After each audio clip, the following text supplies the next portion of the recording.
Maliban po sa Santa Ana, inalam din po ni Pangulong Ferdinand R. Marcos Jr.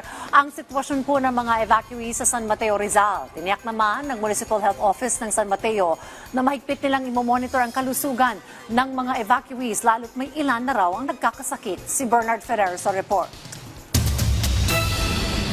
Tanging kaldero at ilang pirasong gamit ang naisalba ni Nanay Felisa nang bumaha sa kanilang lugar sa Barangay Mali, San Mateo, Rizal.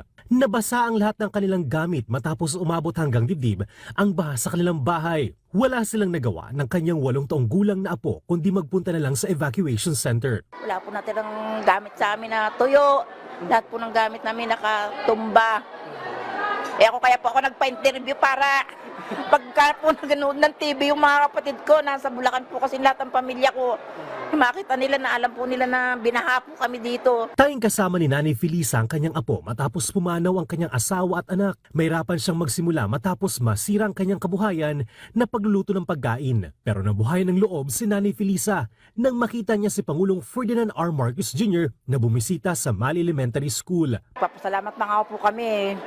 Dumating po si Presidente, nabigyan po kami ng tulong. Maraming salamat po kasi nagpapasalamat po ako sa kanya kasi ito po, hindi po kami nakakapaghanap buhay.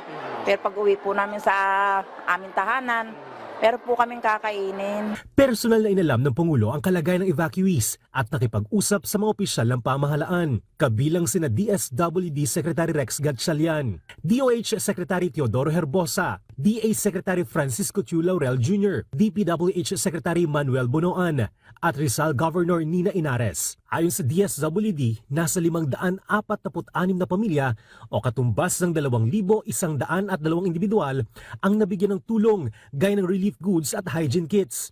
Patuloy namang minomonitor ng Municipal Health Office ng San Mateo ang kalusugan ng evacuees dahil may ilang nagkakasakit. Usually po fever pa din, tsaka cough and colds. And then, syempre po yung mga naglakad po sa baha o na-expose sa baha, humingi po siya ng prophylaxis sa atin para sa leptospirosis. Nanawagan sila sa evacuees na panatili ng kalinisan tulad ng paghuhugas ng kamay para maiwasan ang pagkakasakit sa loob ng evacuation center. Bernard Ferrer para sa Pambansang TV sa Bagong Pilipinas.